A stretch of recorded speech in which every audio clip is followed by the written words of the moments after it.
한국을 배제하라. 280조 원짜리 프로젝트에서 한국이 잘렸습니다. 사우디 왕실이 내린 결정에 한국 건설업계가 발칵 뒤집혔습니다. 중국이 절반 가격에 짓겠다고 나섰고 유럽이 설계를 맡겠다고 했습니다. 한국은 하루아침에 쫓겨났습니다. 하지만 석 달 뒤 사막 한가운데서 믿을 수 없는 일이 벌어졌습니다. 중국이 지은 도로가 갈라졌고 교량이 무너졌고 39조 원이 모래 속으로 사라졌습니다. 그리고 40년 전 한국이 만든 도로만 균열 하나 없이 멀쩡했습니다. 사우디 왕자가 직접 한국에 전화를 걸었습니다. 이 사막에 숨겨진 충격적인 반전을 지금 공개합니다.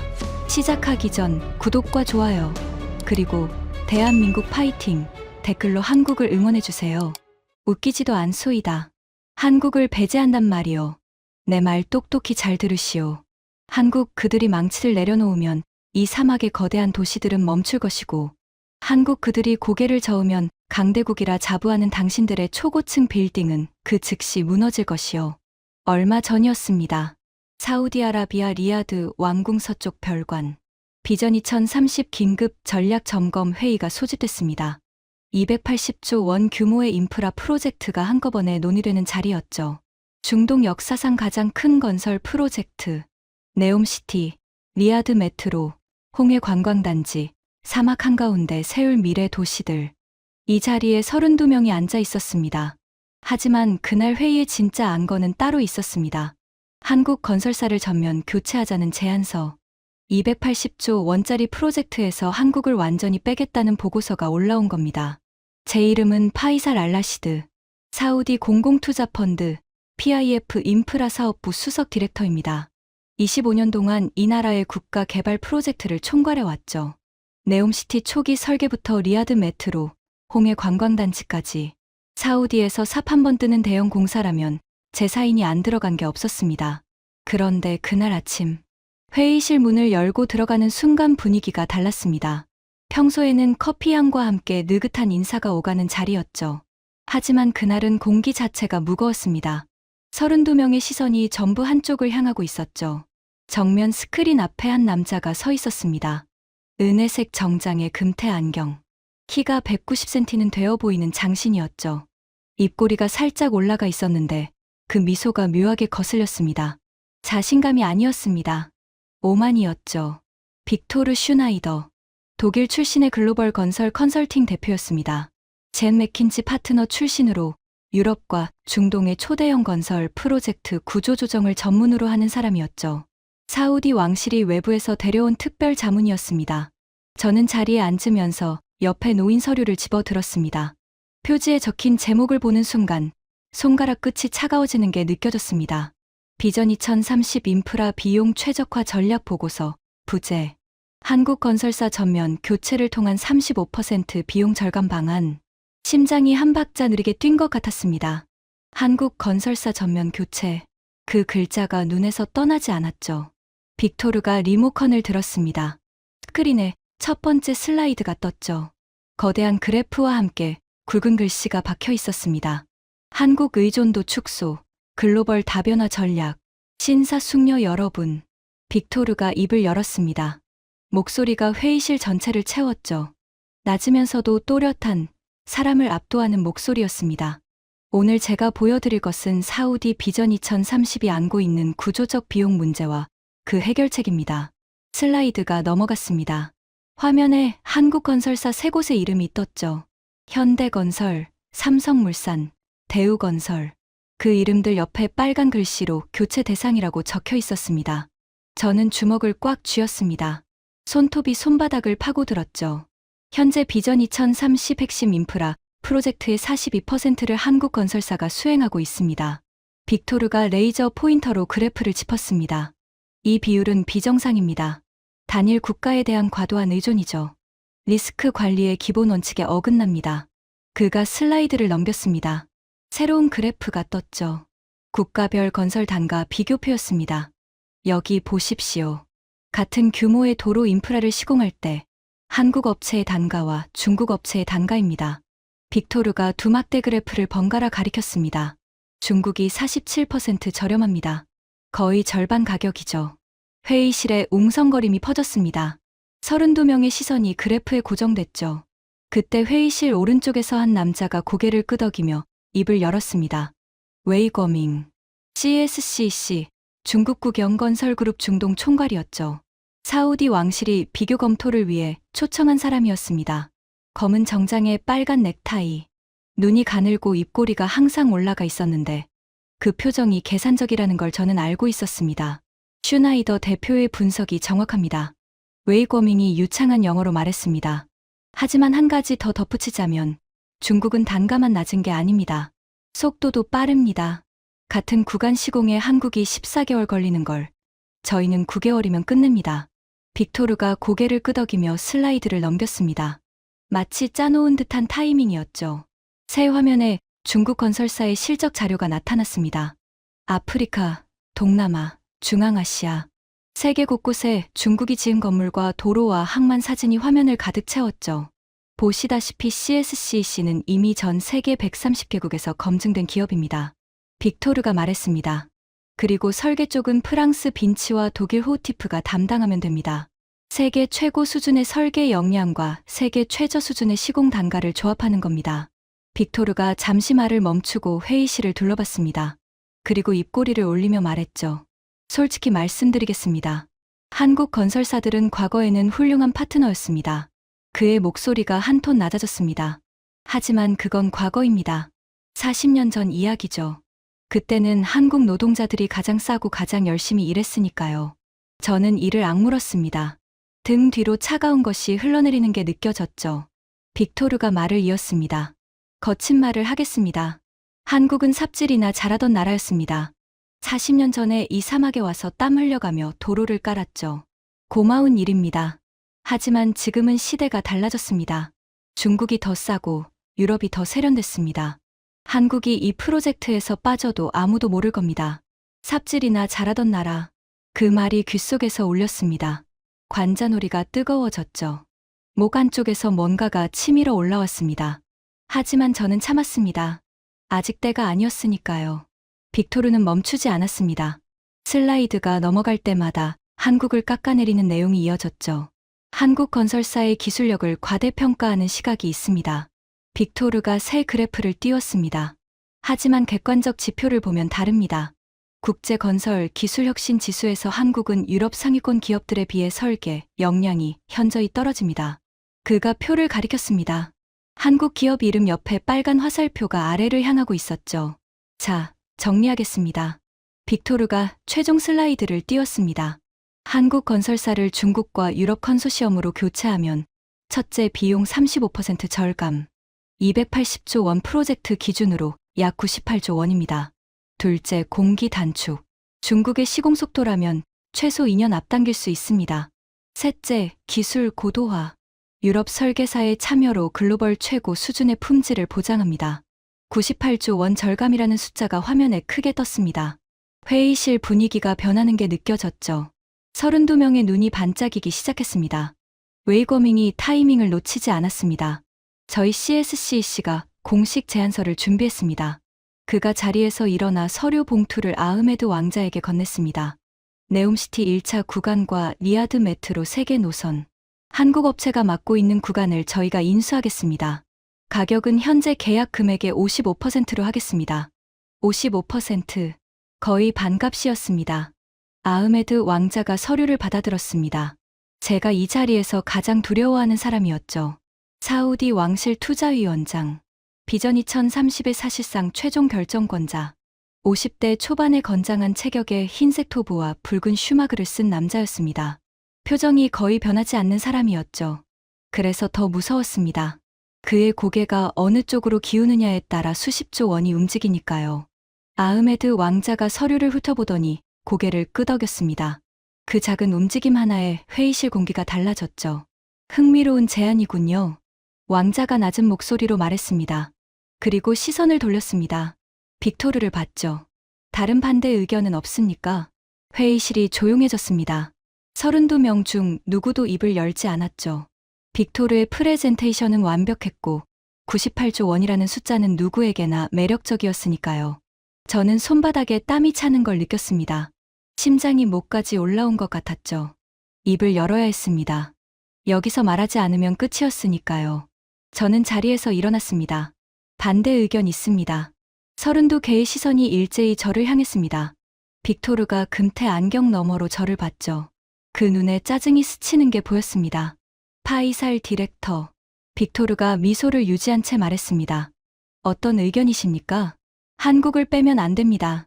저는 또렷하게 말했습니다. 빅토르의 미소가 살짝 굳었습니다. 하지만 금방 원래대로 돌아왔죠. 사유를 말씀해 주시겠습니까? 저는 숨을 깊이 들이쉬고 말했습니다.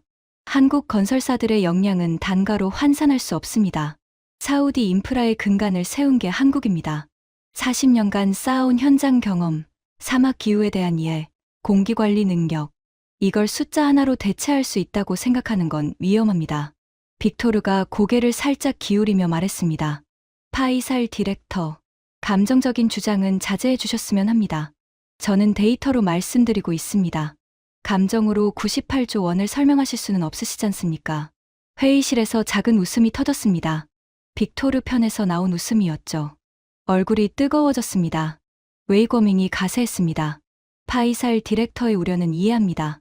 하지만 시대가 변했습니다. 한국이 40년 전에 잘했다고 해서 40년 뒤에도 최선의 선택이라는 보장은 없죠. 저희 CSCC는 지난 10년간 아프리카에서만 고속도로 1만 2,000km를 시공했습니다. 한국 전체의 고속도로 총연장보다 깁니다. 숫자의 힘이었습니다. 1만 2,000km. 그 숫자가 회의실을 지배했죠. 하지만 저는 알고 있었습니다. 숫자 뒤에 숨겨진 것들을요. 중국이 아프리카에서 지은 도로의 절반 이상이 5년 안에 보수 공사가 필요했다는 것을요. 그런데 그걸 이 자리에서 말할 수 있었을까요? 증거가 없었습니다. 데이터를 준비하지 못한 제 잘못이었죠. 아흐메드 왕자가 입을 열었습니다. 파이살, 다른 근거가 있습니까? 저는 입술을 깨물었습니다. 마땅한 데이터가 없었습니다. 현장에서 25년간 느낀 것들, 한국 엔지니어들과 함께 일하면서 체감한 것들, 그것들은 전부 제 경험 속에만 있었지 숫자로 정리돼 있지 않았습니다. 잠시 시간을 주시면 자료를 보완하겠습니다. 저는 그렇게밖에 말할 수 없었습니다. 빅토르가 손목시계를 슬쩍 보며 말했습니다. 시간은 금입니다. 파이살 디렉터. 특히 280조 원짜리 프로젝트에서는요. 회의실에 또다시 웃음이 번졌습니다. 빅토르를 바라보는 시선에 경탄이 담겨 있었죠. 화려한 프레젠테이션, 또렷한 수치, 자신감 넘치는 태도. 사람들은 빅토르에게 매료돼 있었습니다. 아흐메드 왕자가 서류를 덮으며 말했습니다. 빅토르 대표의 제안대로 진행하겠습니다. 한국 건설사 세 곳의 계약 조정 통보를 보내십시오. 중국 CSCC와 유럽 컨소시엄으로의 전환 일정을 2주 안에 수립하시오. 심장이 쿵 내려앉았습니다. 다리에서 힘이 빠지는 게 느껴졌죠. 그 순간 빅토르가 저를 봤습니다. 승리자의 눈이었죠. 그리고 아주 낮은 목소리로 말했습니다. 저에게만 들릴 만큼의 작은 목소리로요. 걱정 마십시오. 파이살 디렉터. 한국이 빠져도 이 사막은 잘 돌아갑니다. 원래 삽은 아무나 들 수 있는 거니까요. 저는 주먹을 꽉 쥐었습니다. 손톱이 손바닥을 파고들었지만 아프지 않았습니다. 분노가 고통보다 컸으니까요. 회의가 끝난 뒤 저는 한참 동안 빈 회의실에 혼자 앉아 있었습니다. 끓이는 꺼져 있었고 커피잔만 여기저기 남아 있었죠. 에어컨 소리만 낮게 울리고 있었습니다. 손에 들린 서류를 다시 펼쳤습니다. 한국 건설사 전면 교체. 그 글자를 읽는데 갑자기 아버지 얼굴이 떠올랐습니다. 40년 전이었죠. 아버지는 사우디 공공사업부 현장 감독관이셨습니다. 리야드 외곽의 사막 횡단도로를 건설하는 프로젝트. 그 현장에 한국 노동자들이 있었습니다. 수천 명이었죠. 아버지는 자주 그 이야기를 하셨습니다. 저녁 식사 때마다 한국 사람들 이야기가 나왔죠. 아이가 듣기에는 너무 무거운 이야기도 있었습니다. 55도 사막에서 쉬지 않고 일하는 사람들이었다. 아버지의 목소리가 아직도 귀에 남아 있었습니다. 라마단 기간에도 그들은 일을 멈추지 않았어. 우리가 쉬라고 해도 안 쉬었지. 왜 그러냐고 물었더니 한 사람이 이렇게 말했다. 집에 아이가 기다리고 있습니다. 빨리 끝내야 돈을 보낼 수 있습니다. 아버지가 돌아가시기 석 달 전이었습니다. 병원 침대에 누워 계시던 아버지가 제 손을 잡고 말씀하셨죠. 파이살, 한국 사람들을 잊지 마라. 그들이 이 나라의 뼈대를 세웠다. 그 말이 지금 이 순간 빈 회의실에서 제 머릿속을 울리고 있었습니다. 하지만 현실은 냉혹했습니다. 다음 날 아침, 한국건설사 세 곳에 공식 통보가 나갔습니다. 계약 조정 통보, 비전 2030 인프라 프로젝트 구조 변경에 따라 귀사와의 현행 계약을 재검토하게 되었음을 알려드립니다. 사실상 해지 통보였습니다. 외교적 수사로 포장했을 뿐이죠. 한국 건설사들은 하루아침에 280조 원짜리 프로젝트에서 잘려나갔습니다. 소식이 전해지자 한국건설업계가 발칵 뒤집혔다고 들었습니다. 당연한 반응이었죠. 수십 년간 사우디와 함께 일해온 회사들이 한 통의 서류로 잘려나갔으니까요.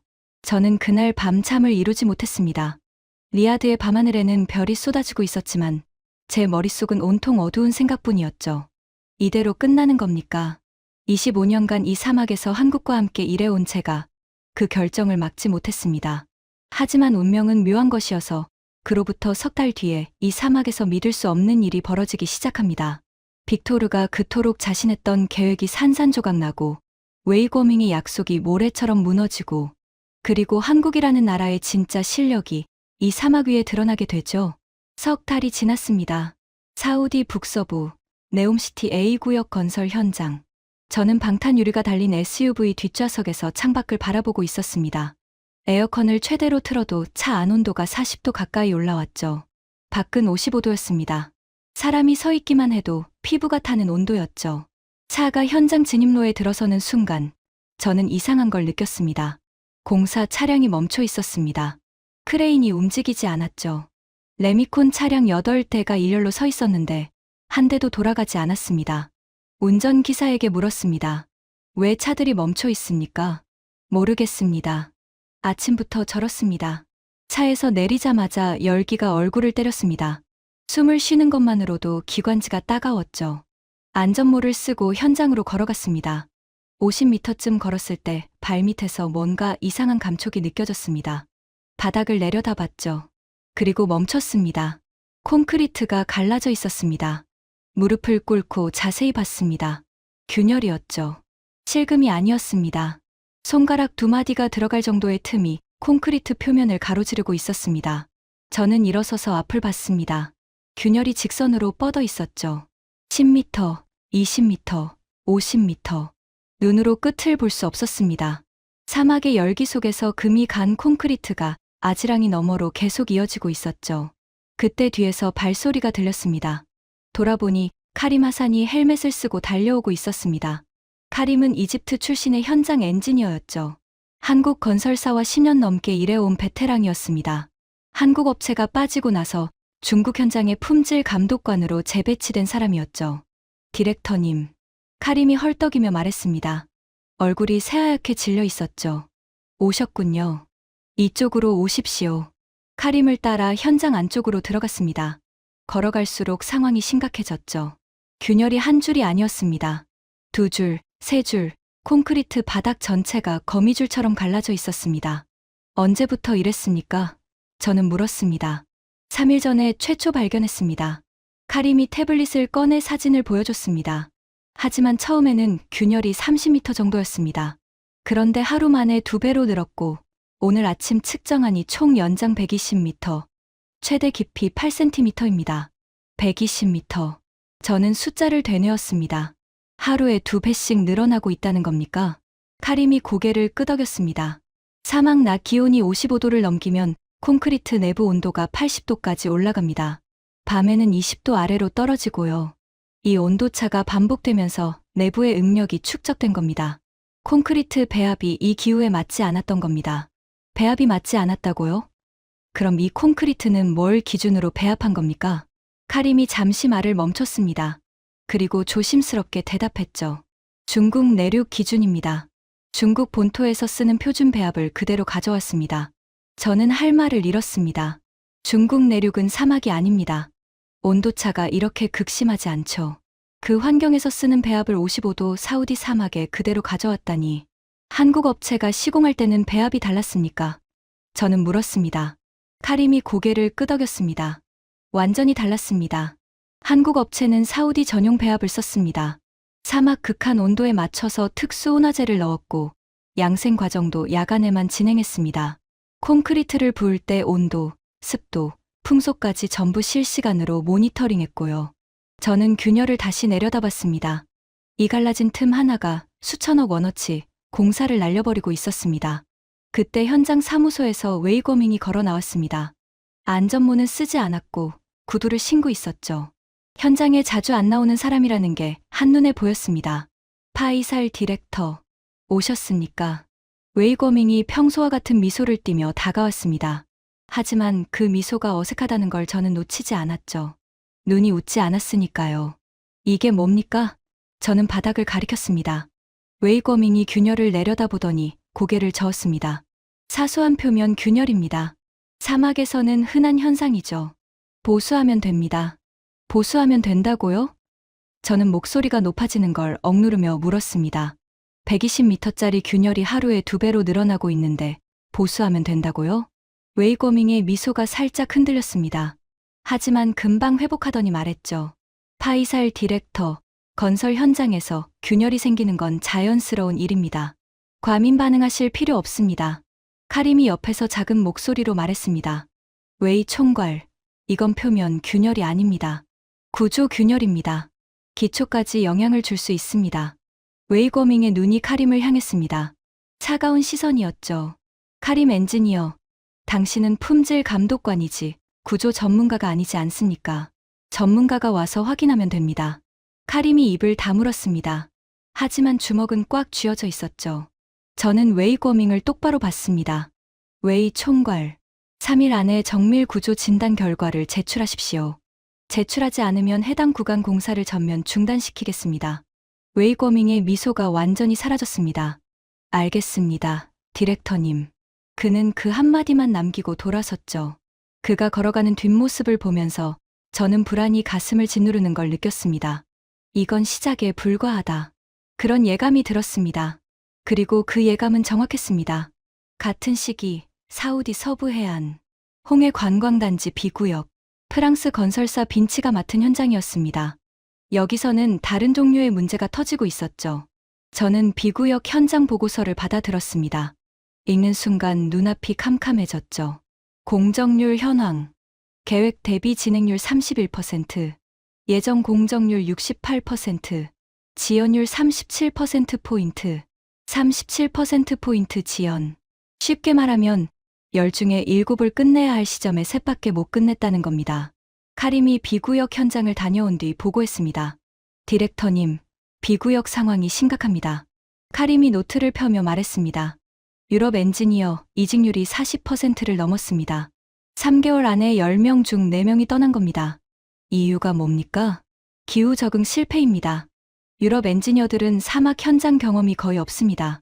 55도 고온의 모래바람. 현장에 1시간 나가 있으면 탈수 증상이 시작됩니다. 시공 관리를 에어컨이 나오는 사무실에서만 하려고 하는데 그러면 품질 관리가 안 되죠. 저는 한숨을 쉬었습니다. 한국 엔지니어들은 사막 현장에서 하루 12시간씩 서 있었습니다.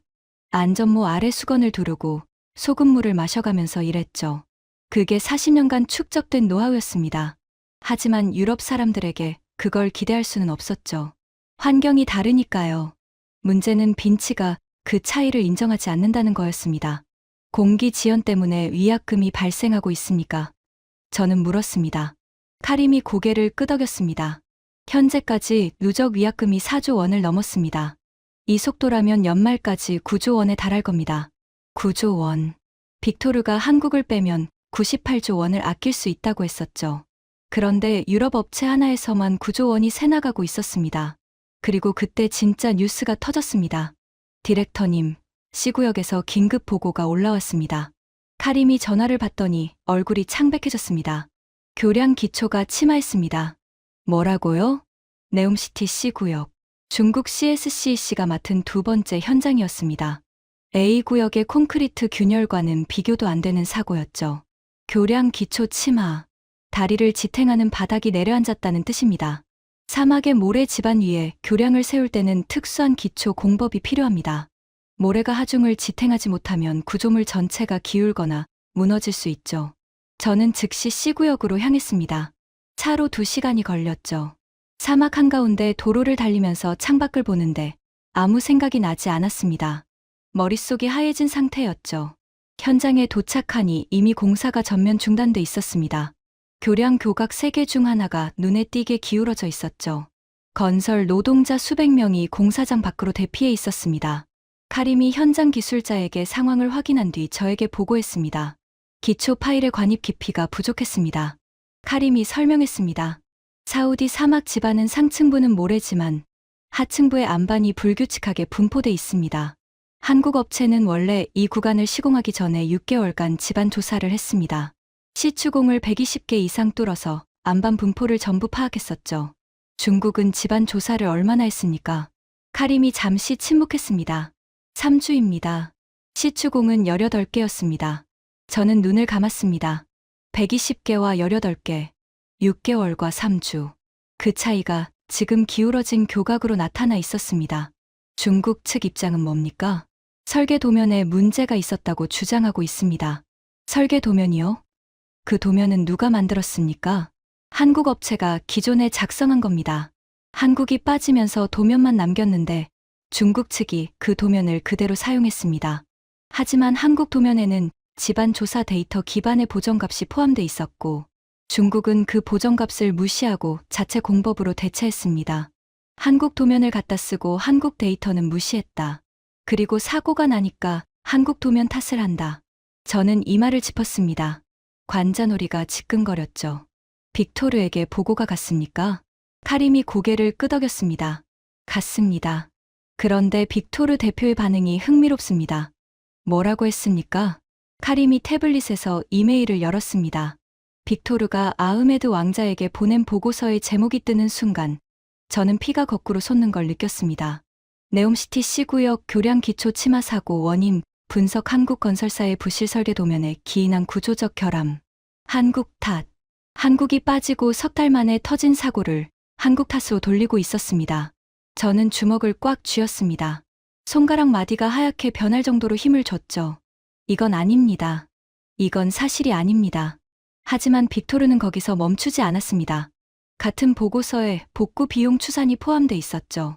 A구역 콘크리트 전면 재시공 7조 원, C구역 교량 기초 재설치 11조 원, B구역 공기 지원 위약금 9조 원, 합계 27조 원, 27조 원이 날아간 겁니다. 빅토르가 한국을 빼면 98조 원을 아낀다고 했었죠. 석 달 만에 그중 27조 원이 먼지가 됐습니다. 그리고 이건 끝이 아니었습니다. 공사를 더 진행하면 할수록 추가 손실이 눈덩이처럼 불어날 게 뻔했죠. 그런데 그 사이 저는 한 가지 사실을 발견하게 됩니다. 27조 원을 날리는 동안 아무도 주목하지 않았던, 하지만 이 모든 논쟁의 답이 될 수도 있는 사실 하나를요. 그날 C구역에서 리야드로 돌아오는 길이었습니다. 사막 한가운데 직선 도로를 달리고 있었죠. 양쪽에 아무것도 없었습니다. 모래와 바위, 그리고 끝없이 이어지는 아스팔트 도로뿐이었죠. 운전기사가 말했습니다. 디렉터님, 이 도로 아시죠? 무슨 도로입니까? 예전에 한국 사람들이 깐 도로입니다. 40년 전에요. 저는 창밖을 다시 봤습니다. 도로 표면을 자세히 보려고 유리에 얼굴을 가까이 댔죠. 그리고 눈을 의심했습니다. 40년 된 도로인데 균열이 없었습니다. 차를 세우십시오. 저는 말했습니다. 운전기사가 갓길에 차를 댔죠. 저는 차에서 내려 아스팔트 위에 무릎을 꿇었습니다. 55도의 열기가 무릎을 통해 올라왔습니다. 하지만 신경 쓰지 않았습니다. 손바닥으로 도로 표면을 만져봤죠. 매끈했습니다. 40년간 사막의 극한 온도차를 견뎌왔는데 표면이 매끈했습니다. 저는 일어서서 주변을 둘러봤습니다. 이 도로 옆으로 수년 전에 다른 나라 업체가 시공한 연결 도로가 있었습니다. 그 도로의 상태를 보는 순간 저는 숨이 멎는 듯한 충격을 받았습니다. 5년 된 도로가 갈라져 있었습니다. 이미 보수 흔적이 3군데나 보였죠. 패인 곳을 메운 자국, 균열을 메꾼 자국, 전부 응급처치의 흔적이었습니다. 40년 된 한국 도로는 멀쩡하고 5년 된 다른 나라 도로는 이미 3번이나 보수한 상태. 저는 그 자리에 한참 동안 서 있었습니다. 사막 바람이 얼굴을 스쳤죠. 모래 알갱이가 피부에 부딪혔지만 움직이지 않았습니다. 리야드로 돌아오자마자 카림을 불렀습니다. 카림, 한국이 과거에 시공한 사우디 인프라 전체의 내구도 데이터를 뽑을 수 있습니까? 카림이 놀란 표정을 지었습니다. 전체요? 범위가 상당할 텐데요. 전부 뽑으십시오. 한국이 시공한 구간과 다른 나라가 시공한 구간의 내구도를 전부 비교해야 합니다. 사흘이 걸렸습니다. 카림이 데이터를 정리해서 가져왔을 때 저는 사무실 의자에서 일어나지 못했습니다. 디렉터님, 카림이 태블릿을 내밀었습니다. 결과가 나왔습니다. 화면에 표가 떠 있었습니다. 한국 시공 구간과 비한국 시공 구간의 비교표였죠. 한국 시공 구간 내구도 테스트 결과 전 항목 1등급, 40년간 주요 보수 공사 연건, 균열 발생률 0.3%, 비한국 시공 구간 평균 3등급, 10년 이내 보수 공사 평균 2.4회, 균열 발생률 12%, 0.3%와 12%, 40배 차이였습니다. 보수 공사 연건이라는 게 사실입니까? 저는 물었습니다. 카림이 고개를 끄덕였습니다. 네. 한국이 40년 전에 시공한 주요 도로와 건축물 중 대규모 보수 공사가 필요했던 사례를 찾지 못했습니다. 소규모 유지 보수만 있었고 구조적 문제는 단 한 건도 없었습니다. 저는 의자에 깊이 앉아 천장을 봤습니다. 40년입니다. 55도의 살인적인 열기와 영하까지 떨어지는 밤의 냉기, 거기에 모래 폭풍까지. 사우디의 사막은 지구에서 건축물이 살아남기 가장 어려운 환경 중 하나입니다.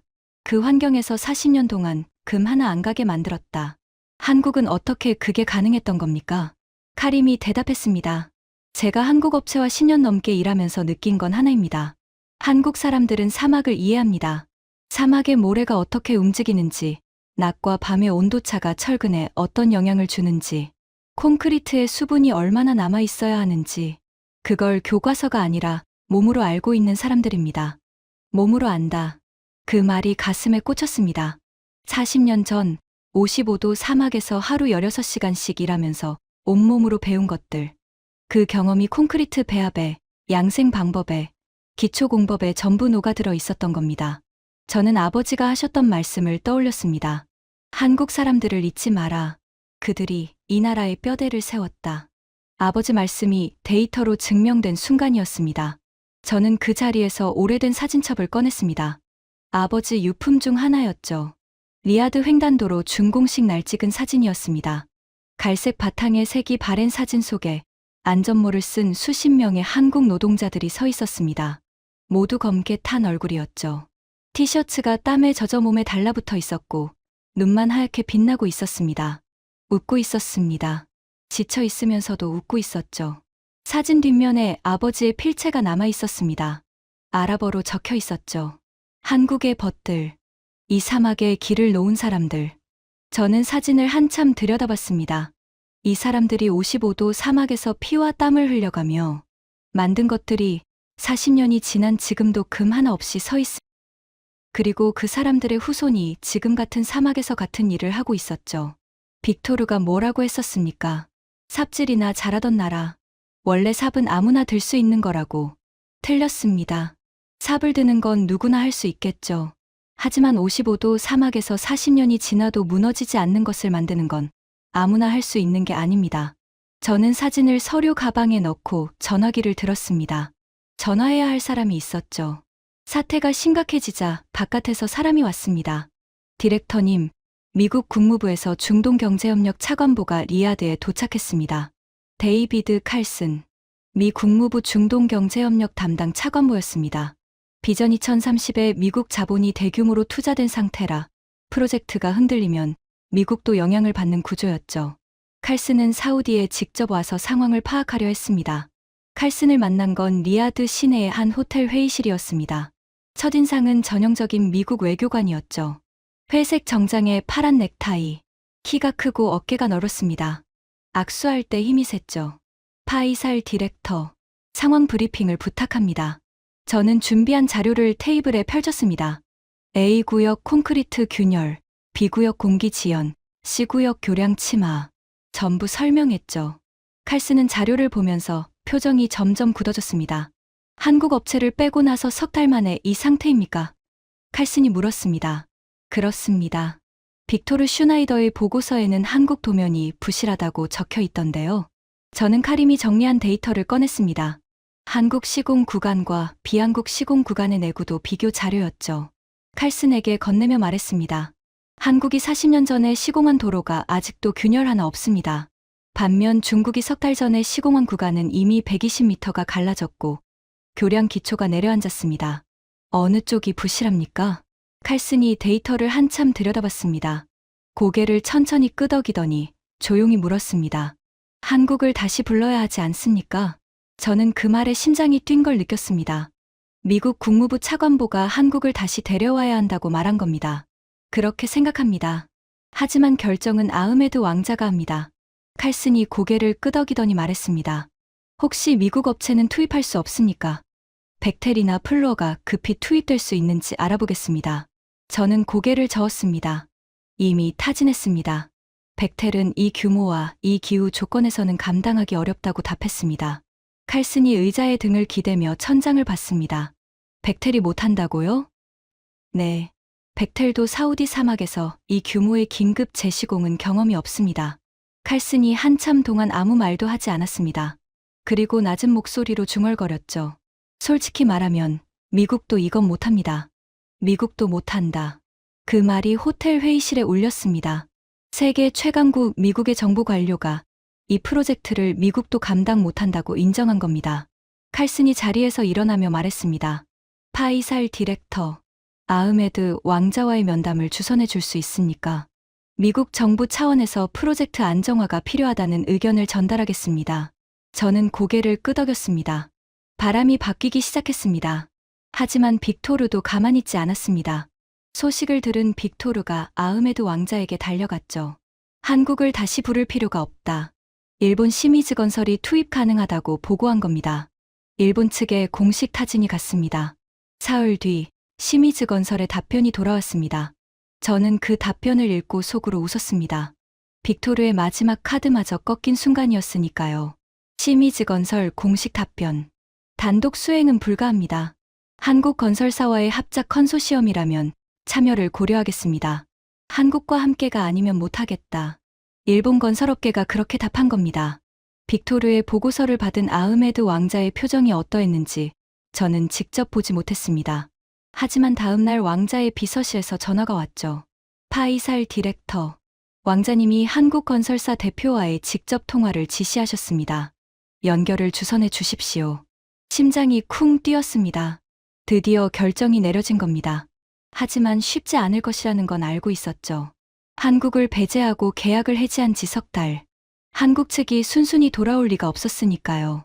통화는 쉽지 않았습니다. 아흐메드 왕자가 직접 전화기를 들었습니다. 저는 옆에서 지켜보고 있었죠. 왕자의 표정이 점점 굳어지는 게 보였습니다. 한국 측의 반응은 예상대로였습니다. 정중하지만 단호했죠. 왕자님, 저희는 석 달 전에 일방적으로 계약이 해지된 상태입니다. 수천 명의 인력을 철수시키고 장비를 빼는 데만 막대한 비용이 들었습니다. 다시 투입하려면 그에 상응하는 조건이 필요합니다. 어떤 조건을 원하십니까? 기존 계약금 대비 28% 인상, 그리고 향후 5년간 비전 2030 인프라 프로젝트 우선 참여권.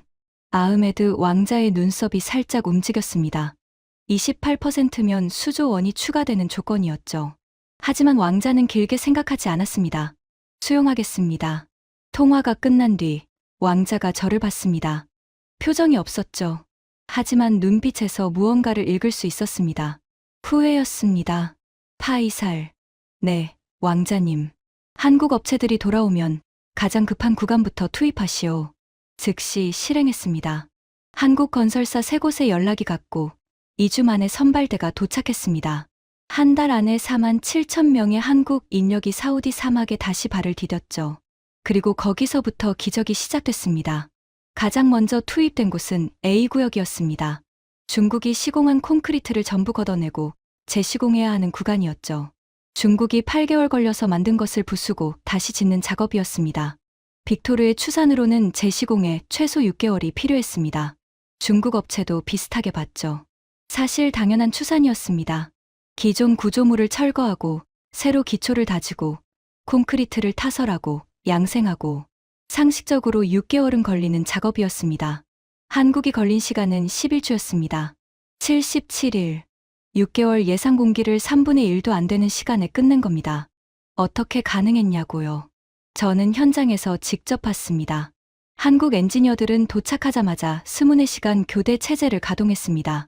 낮팀과 밤팀으로 나눴는데 콘크리트 타설은 무조건 밤에만 했습니다. 사막의 밤 기온은 20도 안팎이거든요. 콘크리트가 최적의 조건에서 양생될 수 있는 시간대를 노린 겁니다. 낮에는 철거와 기초 작업을 했습니다. 55도 열기 속에서 한국 엔지니어들이 안전모 아래 쿨링 조끼를 입고 현장을 누렸습니다. 30분 작업, 10분 그늘 휴식의 사이클을 돌렸죠. 열사병 방지 매뉴얼이 있었습니다. 40년 전 선배들이 몸으로 만든 매뉴얼이었죠. 카림이 감탄하며 저에게 말했습니다. 한국 팀의 야간 콘크리트 타설 시스템을 보셨습니까? 레미콘 차량 24대가 동시에 움직입니다. 타설 구간을 120m씩 나누고 각 구간에 3대씩 배치해서 연속 타설합니다. 한 바퀴 돌면 바로 다음 구간으로 이동하고요. 군사 작전처럼 움직입니다. 저는 그날 밤 현장을 직접 봤습니다. 사막 한가운데 수백 개의 조명이 대낮처럼 밝히고 있었죠. 레미콘 차량이 줄을 지어 움직이고 수백 명의 작업자가 기계처럼 정확하게 각자의 위치에서 작업하고 있었습니다. 그런데 기계처럼이라고 표현하면 안 되겠군요. 기계보다 뜨거웠으니까요. 저는 한 한국 엔지니어의 눈을 봤습니다. 땀에 젖은 안전모 아래에서 눈이 빛나고 있었습니다. 피로한 눈이 아니었습니다. 무언가를 증명하겠다는 눈이었죠. 그 엔지니어가 저에게 다가왔습니다. 디렉터님, 잠깐 시간 되십니까? 네. 무슨 일입니까? 그 엔지니어가 안전모를 살짝 들어올리며 말했습니다. 30대 초반으로 보이는 젊은 얼굴이었죠. 제 할아버지도 여기서 일하셨습니다. 40년 전에요. 리야드 외곽 횡단도로 공사에 참여하셨다고 하셨습니다. 제가 사우디 발령을 받았을 때 할아버지가 그러셨어요. 그 사막의 뜨거운 바람을 느껴봐라. 내가 젊었을 때 그 바람을 맞으며 도로를 놓았다. 40년이 지나도 그 도로는 아직 있을 거다. 저는 숨이 멎는 것 같았습니다. 할아버지가 놓은 도로가 아직 있습니다. 저는 목소리가 떨리는 걸 억누르며 말했습니다. 제가 직접 봤습니다. 균열 하나 없었습니다. 그 엔지니어의 눈이 젖어들었습니다. 하지만 울지 않았죠. 대신 안전모를 다시 눌렀으며 말했습니다. 저도 40년 뒤에 그렇게 남을 겁니다. 저는 그 뒷모습을 한참 바라봤습니다. 조명 아래에서 레미콘 차량 사이로 걸어가는 젊은 한국 엔지니어. 40년 전 할아버지가 걸었던 같은 사막 위를 같은 안전모를 쓰고 걸어가고 있었습니다. 눈물이 나올 뻔했습니다. 참았습니다. 현장에서 눈물을 보일 수는 없었으니까요. 11주가 지났습니다. A구역 재시공이 완료됐습니다. 품질 검사 결과가 올라왔을 때 검사관이 고개를 갸우뚱하더니 다시 한번 확인했습니다. 그리고 말했죠. 합격률 99.2%, 중국 시공 당시 불량률이 34%였습니다. 그걸 한국이 다시 지으니 합격률 99.2%, 불량에서 완벽으로 11주 만에 C구역 교량도 한국팀이 맡았습니다. 심화된 기초를 전부 드러내고 집안 조사부터 다시 시작했죠. C추공을 140개 뚫었습니다. 중국이 18개 뚫었던 걸 한국은 140개 뚫은 겁니다. 그리고 그 데이터를 기반으로 기초를 새로 설계하고 시공했습니다. 한국팀이 도착한 이후 사막의 공기가 달라진 것 같았습니다. 현장에 활기가 돌았죠. 카림이 웃으면서 말했습니다. 디렉터님, 한국팀이 오니까 현장 분위기가 완전히 바뀌었습니다. 다른 나라 작업자들도 따라서 빨라지고 있어요. 한국 사람들이 일하는 걸 옆에서 보면 안 할 수가 없나 봅니다. 저는 웃으며 고개를 끄덕였습니다. 하지만 아직 끝나지 않았습니다. 최종 보고 회의가 남아 있었죠. 빅토르 슈나이더. 그 남자와의 마지막 대면이 기다리고 있었습니다. 리야드 왕궁 서쪽 별관. 석 달 전 한국 배제를 결정했던 바로 그 회의실이었습니다. 같은 테이블, 같은 의자, 같은 에어컨 소리. 하지만 분위기는 완전히 달랐죠. 비전 2030 인프라 프로젝트 중간 점검, 최종 보고 회의. 28명이 앉아 있었습니다. 아흐메드 왕자가 상석에 앉아 있었고 미국에서 온 칼슨 차관보가 오른쪽에 자리를 잡고 있었죠. 저는 왼쪽 세 번째 자리에 앉았습니다. 손에 USB 하나를 쥐고 있었죠. 지난 석 달간 카림과 함께 정리한 데이터가 들어 있었습니다. 그리고 맞은편에 빅토르 슈나이더가 앉아 있었습니다. 석 달 전과 달랐습니다. 은혜색 정장은 같았지만 입꼬리가 올라가 있지 않았죠. 눈 밑에 다크서클이 짙었고 서류를 넘기는 손가락에 미세한 떨림이 있었습니다. 옆에 앉은 웨이거밍도 마찬가지였죠. 평소의 계산적인 미소는 사라지고 턱을 괜 채 테이블만 내려다보고 있었습니다. 아흐메드 왕자가 입을 열었습니다. 오늘은 현장 데이터로만 이야기합시다. 프레젠테이션은 필요 없습니다. 숫자만 보겠습니다. 저는 자리에서 일어났습니다. USB를 꽂고 스크린에 첫 번째 자료를 띄웠습니다. 석 달간의 현장 데이터를 업체별로 정리한 종합 비교표였죠. 회의실이 조용해졌습니다. 28개의 시선이 스크린에 고정됐죠. A구역, 네옴시티 기반 시설, 중국 CSCC 시공 결과, 콘크리트 균열 총연장 340m, 불량률 34%, 공사 전면 중단 후 한국 업체가 재시공 소요 기간 11주, 품질 검사 합격률 99.2%, 스크린에 두 숫자가 나란히 떴습니다. 불량률 34%와 합격률 99.2%, 빨간색과 파란색이었죠. B구역, 홍해 관광단지, 프랑스 빈치 시공 결과, 공정률 계획 대비 37%포인트 지연, 유럽 엔지니어 이직률 40%, 누적 위약금 9조 원, 현재 한국 업체와 공동 재시공 진행 중. C구역, 네옴시티 교량, 중국 CSCC 시공 결과, 교량 기초 침하, 원인 집안 조사 부족, 중국 시추공 18개, 한국 재시공 시추공 140개, 복구비 11조 원. 저는 잠시 말을 멈추고 회의실을 둘러봤습니다. 빅토르의 얼굴이 하얘져 있었습니다. 웨이거밍은 고개를 숙인 채 테이블만 보고 있었죠. 종합 손실 현황입니다. 저는 마지막 슬라이드를 띄웠습니다. 중국 구간 부실 시공 복구비 18조 원, 유럽 구간 공기 지연 위약금 9조 원, 한국 업체 재투입 추가 비용 8조 원, 기타 간접 손실 4조 원, 합계 39조 원, 39조 원. 빅토르가 한국을 빼면 98조 원을 아낀다고 했었습니다. 현실은 39조 원을 날린 겁니다. 아낀 게 아니라 잃었습니다. 석 달 만에 39조 원이 사막의 모래 속으로 사라진 겁니다. 반면 저는 새 화면을 띄웠습니다. 한국 업체 재투입 이후 성과, A구역 재시공 완료, 소요 기간 11주, 예상 공기 6개월의 3분의 1점, 품질 합격률 99.2%, C구역 교량 기초 재설치 진행 중, 공정률 88%, 예정 공기보다 3주 앞당기는 중. 그리고 마지막으로 한 장을 더 띄웠습니다. 아버지의 유품에서 꺼낸 그 비교 자료였습니다. 한국 시공 구간 40년 내구도 데이터, 전 항목 1등급, 주요 보수 공사 연건, 균열 발생률 0.3%. 회의실이 침묵에 잠겼습니다. 5초, 10초, 30초. 아무도 말이 없었습니다. 아흐메드 왕자가 천천히 시선을 움직였습니다. 스크린에서 빅토르에게로. 왕자의 눈이 빅토르를 향한 순간 회의실의 공기가 얼어붙었습니다. 슈나이더 대표. 왕자의 목소리가 낮고 또렷하게 울렸습니다. 빅토르가 고개를 들었습니다. 얼굴에 핏기가 없었죠. 당신이 석 달 전에 이 자리에서 뭐라고 했는지 기억하십니까? 빅토르의 입술이 움직였지만 소리가 나오지 않았습니다.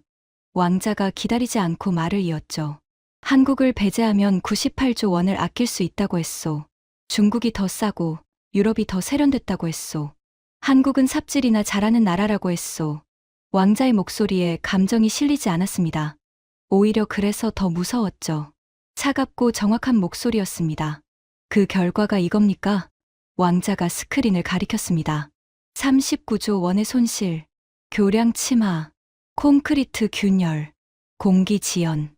이게 당신이 약속한 효율화입니까? 빅토르가 마른 침을 삼켰습니다. 그리고 떨리는 목소리로 입을 열었습니다.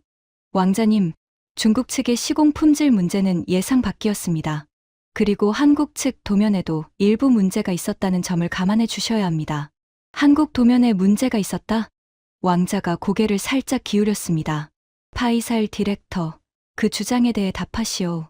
저는 카림이 정리한 기술 분석 보고서를 꺼냈습니다. 한국 도면에는 사우디 사막 집안의 맞춤 보정값이 포함돼 있었습니다. 집안 조사 데이터 120개 시추공, 기반의 정밀 보정값입니다. 중국 측은 이 보정값을 무시하고 자체 공법으로 대체했습니다. 시추공 18개만 뚫고 시공에 들어갔죠. 사고 원인은 한국 도면이 아니라 한국 도면을 무시한 겁니다. 빅토르의 입술이 바르르 떨렸습니다. 왕자가 다시 빅토르를 봤습니다. 그리고 한 가지 더 확인하겠습니다. 왕자가 비서에게 눈짓하자 비서가 새 서류를 테이블 위에 놓았습니다. 빅토르의 얼굴에서 마지막 남은 혈색이 빠져나갔습니다. 서류 표지를 보는 순간 그가 뭔지 알아챈 게 분명했죠. 슈나이더 대표. 왕자가 서류를 집어들었습니다. 프랑스 빈치 그룹과 독일 호티프에 대한 당신의 사전 컨설팅 계약서입니다.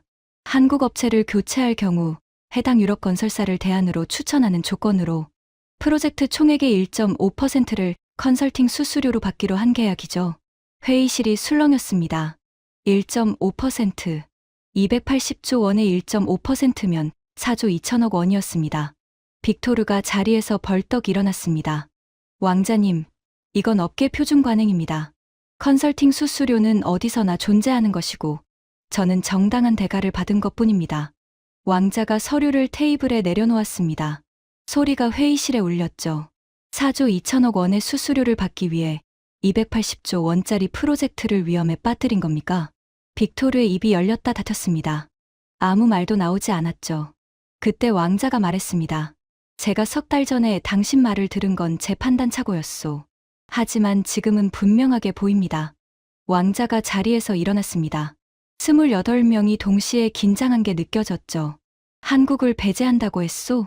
왕자의 목소리가 회의실을 울렸습니다. 지금 이 결과를 뭐라 설명하겠소? 39조 원을 날리고 교량이 무너지고 도로가 갈라진 걸 뭐라 하겠소? 반면 한국은 40년 전에 지은 것도 멀쩡하고 석 달 전에 다시 지은 것도 완벽합니다. 이래도 한국이 삽질이나 잘하는 나라입니까? 빅토르의 다리가 미세하게 흔들렸습니다. 웨이거밍은 고개를 완전히 숙인 채 미동도 하지 않았죠. 왕자가 비서를 받습니다. 슈나이더 대표와의 모든 자문 계약을 즉시 해지하시오. 그리고 CSCC와의 잔여 계약도 검토에 들어가시오. 빅토르가 서류를 챙기며 자리에서 일어났습니다. 등이 구부러져 있었죠. 석 달 전 190cm의 장신이 회의실을 지배하던 그 모습은 어디에도 없었습니다. 그는 한마디도 하지 못하고 회의실 문을 나갔습니다. 구두 소리만 복도에 울렸죠. 그 소리가 점점 멀어지다가 사라졌습니다.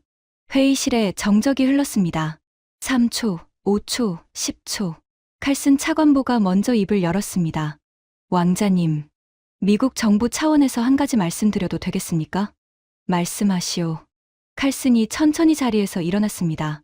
저는 이번에 직접 현장을 보면서 한 가지를 깨달았습니다. 미국은 세계 최강의 군사력과 경제력을 가지고 있지만 55도 사막에서 40년 동안 무너지지 않는 것을 만드는 역량은 없습니다. 솔직히 인정합니다. 이 분야에서 한국은 미국보다 앞서 있습니다. 회의실이 다시 조용해졌습니다. 미국 국무부 차관보가 한국이 미국보다 낫다고 공식 석상에서 말한 겁니다. 왕자가 고개를 끄덕이며 저를 봤습니다. 파이살. 네, 왕자님. 한국건설사를 비전 2030 전략적 건설 파트너 1호로 공식 지정하겠습니다. 향후 모든 인프라 프로젝트의 1순위 협력 대상으로 하시오. 저는 고개를 숙여 인사했습니다. 목소리가 떨리지 않도록 애를 썼죠. 감사합니다, 왕자님. 꼭 그래야 합니다. 왕자가 자리에 다시 앉으며 서류를 정리했습니다. 그리고 회의 참석자 전원을 둘러보며 말했죠. 오늘 우리는 비싼 수업료를 냈습니다. 39조 원짜리 교훈이었죠. 싼 게 비싼 겁니다. 그리고 진짜 실력은 위기가 와야 드러나는 겁니다. 이 사막에서 한국만큼 일할 수 있는 나라는 없습니다. 그걸 잊지 마시오. 회의가 끝났습니다. 사람들이 하나둘 나갔죠. 저는 또다시 빈 회의실에 혼자 남았습니다. 석 달 전과 같은 상황이었죠. 하지만 기분은 완전히 달랐습니다.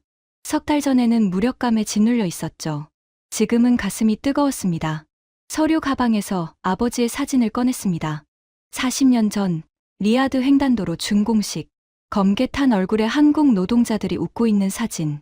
아버지, 당신이 옳았습니다. 저는 사진을 향해 속으로 말했습니다. 한국 사람들을 잊지 않았습니다. 그리고 앞으로도 잊지 않을 겁니다. 그날 저녁, 저는 리야드 외곽으로 차를 몰았습니다. 40년 전 한국이 시공한 사막 횡단도로. 그 도로를 다시 보고 싶었습니다. 해가 지고 있었습니다. 사막의 석양은 세상에서 가장 붉습니다. 하늘 전체가 주황색과 붉은색으로 물들어 있었죠. 도로 위에 차를 세우고 내렸습니다. 40년 된 아스팔트 위에 서서 사방을 둘러봤습니다. 끝없는 사막이었죠. 모래와 바위뿐인 땅. 이 도로를 만든 사람들은 지금 어디에 있을까요? 32만 명의 한국 노동자들. 55도 사막에서 하루 16시간씩 일하고 번 돈을 한국에 보내고 결혼 반지까지 내놓아가며 나라를 세웠던 사람들. 그 사람들이 흘린 땀이 이 아스팔트 속에 스며 있는 것 같았습니다. 40년이 지나도 균열 하나 없는 이유가 콘크리트 배합이나 양생 기술만은 아닌 것 같았습니다. 목숨을 걸고 만들었기 때문입니다. 멀리 있는 가족을 떠올리며 이를 악물고 만들었기 때문입니다. 그리고 그 후손들이 다시 왔습니다. 40년 뒤에 같은 사막에 같은 안전모를 쓰고 할아버지가 놓은 도로 위를 걸으며 새로운 도시를 짓고 있었습니다. 저는 도로변에서 작은 것을 발견했습니다. 도로 가장자리에 세워진 낡은 표지석이었죠. 모래에 반쯤 묻혀 있었습니다. 무릎을 꿇고 모래를 걷어냈습니다. 아랍어가 새겨져 있었죠. 아버지의 필체였습니다. 이 길을 놓은 한국의 벗들에게 당신들의 땀이 이 사막의 길을 만들었습니다. 파이살 알라시드. 아버지가 중공 때 세워두신 표지석이었습니다. 40년간 사막의 모래바람을 맞으면서도 남아 있었죠. 한국이 만든 도로 위에 아버지가 세운 표지석이 서 있었습니다. 저는 한참 동안 그 표지석을 만지작거렸습니다. 석양빛이 아랍어 글씨 위에 떨어져 있었죠. 눈물이 흘렀습니다. 이번에는 참지 않았습니다. 현장이 아니었으니까요. 한국을 배제하겠다고요. 저는 혼잣말을 했습니다. 웃기지도 않소이다.